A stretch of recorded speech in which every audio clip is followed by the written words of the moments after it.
Bonjour à tous, je suis Marie Galilei, alternante en communication au Medipôle Hôpital Mutualiste. Cette semaine, nous consacrons des courtes vidéos sur la douleur et ses traitements.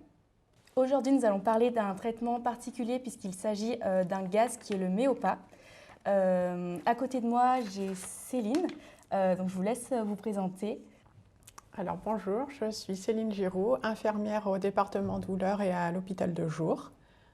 J'ai un temps donc du coup sur le service de l'hôpital de jour et en consultation douleur chronique. Pouvez-vous nous dire à quoi sert le Méopa et quand est-ce qu'il est nécessaire de l'administrer chez un patient?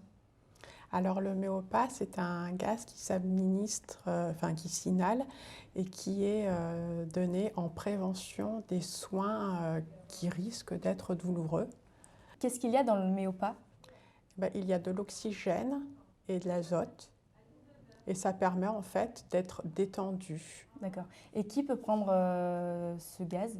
Quasiment tout le monde. Il y a certaines contre-indications médicales, Oui. mais de manière générale, il peut être administré aux adultes, aux enfants. D'accord. Et c'est pour tous les types de douleurs?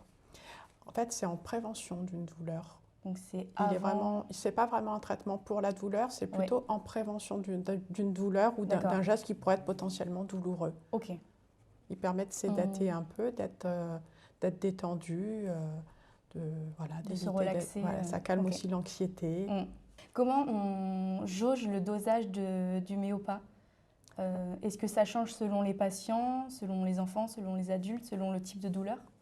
Oui, donc c'est différent pour les adultes et les enfants et c'est adapté par le personnel soignant en fonction de la respiration. Ok.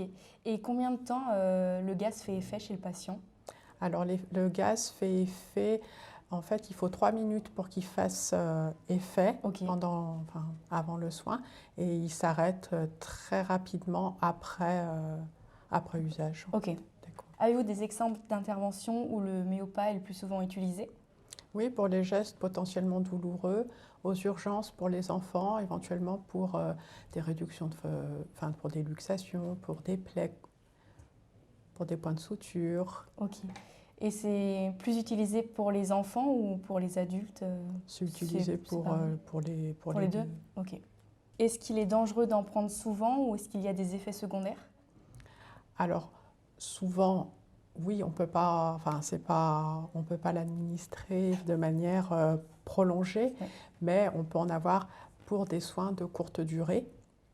Les effets secondaires il peut en avoir parfois des nausées, des vomissements, des maux de tête. Ces effets secondaires sont plutôt rares et de toute façon, le gaz est toujours administré avec du personnel soignant qui est là pour surveiller. D'accord, c'est encadré, oui. Ouais, voilà. Est-ce que certains patients peuvent être allergiques au Méopa ou peuvent avoir une intolérance?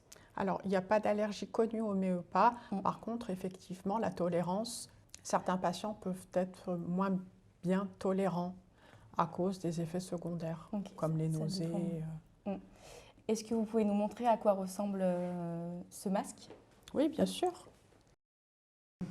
Donc, ça se présente comme ceci.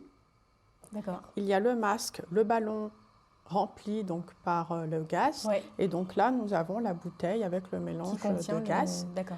Donc en fait, pendant le soin, le patient met le masque, peut le garder parce qu'il est toujours conscient. D'accord. La conscience est quelque peu modifiée, mais il est bien conscient, donc il peut tenir le masque. Ses gestes.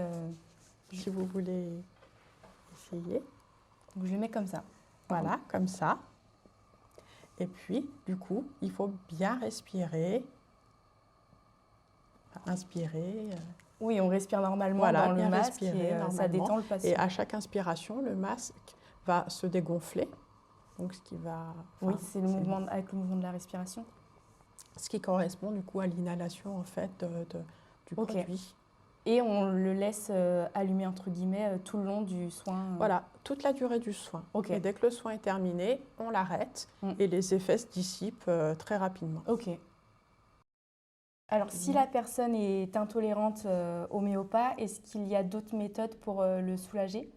Il y a d'autres moyens médicamenteux de prévenir la douleur, comme par exemple certains médicaments, effectivement, qui peuvent être administrés si le patient présente une intolérance au Méopa. Ok.